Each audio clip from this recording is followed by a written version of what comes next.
Good morning, students. My name is Nitin Pasrija. I am an English teacher, and today I want to tell you a story, The Portrait of a Lady, written by Khushwant Singh. Portrait of a lady Khushwant Singh ji के द्वारा लिखी गई एक autobiography है. खुशवंत सिंह जी बहुत ही famous English writer, novelist and critic थे. उनके द्वारा लिखी गई ये story the portrait of a lady. यहाँ पर जो लेडी है वो खुशवंत सिंह की ग्रैंड मदर है.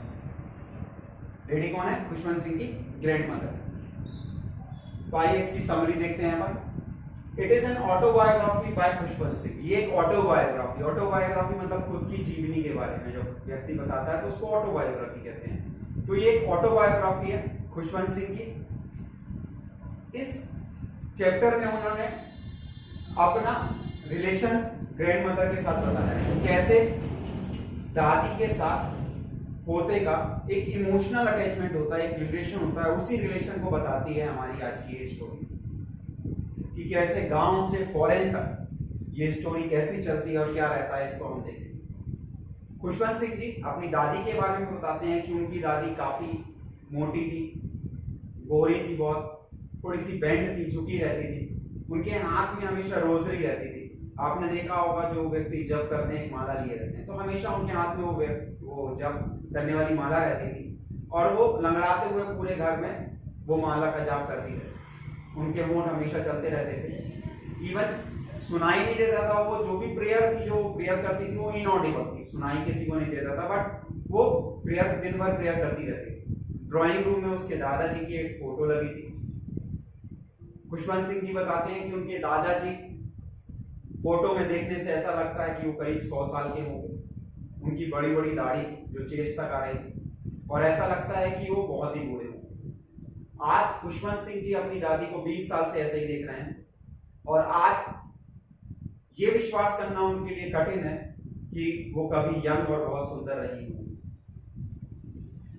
खुशवंत सिंह जी बताते हैं कि कैसे गांव में जब उनके मदर फादर मम्मी पापा उनको गांव में उनकी दादी के पास छोड़ के शहर चले गए तो उनकी दादी उनको सुबह उठाती, उनको स्कूल के लिए तैयार करती, प्रेयर करती. खुशवंत सिंह जी को उनकी दादी की मॉर्निंग प्रेयर बहुत अच्छी लगती थी सुनने में, लेकिन उन्होंने कभी भी उसको याद करने की कोशिश नहीं की. सुबह उनको वो ब्रेकफास्ट कराती, स्टेल चपाटी के साथ, बासी रोटी के साथ, उसमें बटर और शक्कर लगा के. अक्सर आपने खाया होगा बचपन में, अगर ब्रेकफास्ट किया होगा आपने रोटी में शक्कर लगा के जैसे कि, तो वो खुशवंत सिंह जी को खिलाती और साथ में कुछ रोटी बांध के स्कूल ले जाती डेली खुशवंत सिंह जी के साथ. ऐसा वो इसलिए किया करती थी क्योंकि स्कूल के बाजू में ही एक मंदिर था जहां पर वो, जब तक खुशवंत सिंह जी का स्कूल रहता वहां पर वो बैठती थी. और लौटते समय जब स्कूल ओवर हो जाता था, लौटते समय खुशवंत सिंह और उनकी दादी माँ दोनों डॉग्स को, गांव में जो भी डॉग्स रहते थे, उन डॉग्स को रोटी खिलाते हुए वापस आते थे. खुशवंत सिंह की दादी माँ खुशवंत सिंह के साथ गांव में बहुत खुश थी. लेकिन कुछ समय बाद जब खुशवंत सिंह के मम्मी पापा शहर में सेटल्ड हो गए तो वो खुशवंत सिंह और दादी को लेकर शहर चले गए. यहाँ पर खुशवंत सिंह और उनकी दादी का जो रिलेशन था उसका एक टर्निंग पॉइंट आता है. अब वो स्कूल जो गांव में था, अब वो स्कूल कहाँ होगा? शहर में होगा. दादी माँ और खुशवंत सिंह एक रूम में एक साथ रहते थे, लेकिन आज दादी माँ खुशवंत सिंह को स्कूल नहीं ले जाया करती, क्योंकि शहर में जो स्कूल होते हैं वहाँ बसेस लगी रहती हैं, बच्चों को स्कूल वो लेके जाती हैं और वापस स्कूल से घर में छोड़ देती हैं.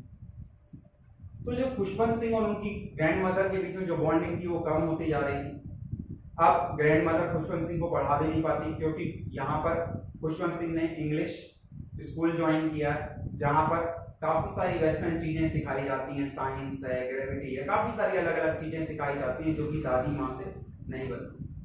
तो दादी माँ अब प्रेयर में ज़्यादा समय बिताती हैं क्योंकि खुशवंत सिंह की वो ज़्यादा हेल्प नहीं कर सकती.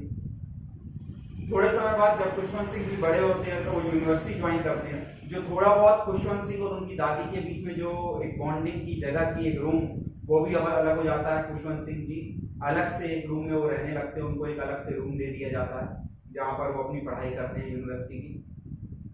और दादी माँ अपनी प्रेयर में दिन भर बिजी रहती है।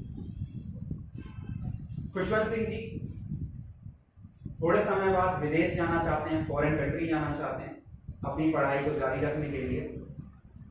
और उनको पता है कि वो 5 साल के लिए विदेश जा रहे हैं और उनको ये महसूस होता है कि उनकी दादी शायद अगले 5 साल जीवित रह पाएंगी कि नहीं रह पाएंगी।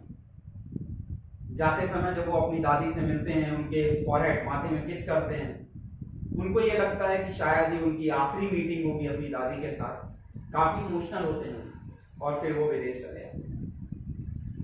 5 साल बीतने के बाद जब वो विदेश से वापस आते हैं तो जैसा खुशवंत सिंह ने सोचा था वैसा कुछ भी नहीं होता। उनकी दादी उनको रिसीव करने स्टेशन आती है। आज भी वो जो 20 साल पहले जैसी वो पहले से दिखती है खुशवंत सिंह को, आज भी वो वैसी ही दिखती है। जैसे ही खुशवंत सिंह को वो देखती है, उन्हें गले लगाती है। आज भी वो कुछ प्रेयर गा रही हैं। खुशवंत सिंह से वो कुछ नहीं बोलती, कुछ बात नहीं करती, उनके पास आज भी कोई शब्द नहीं है खुशवंत सिंह के लिए।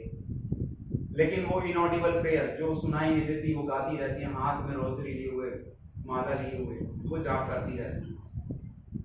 घर वापस आते हैं शाम को। खुशवंत सिंह की दादी माँ पड़ोस की महिलाओं को बुलाकर कुछ ढोल बजाती हैं और गाना गाती हैं। आज ये पहला मौका होगा खुशवंत सिंह ने जब देखा है कि दादी माँ प्रेयर नहीं कर रही,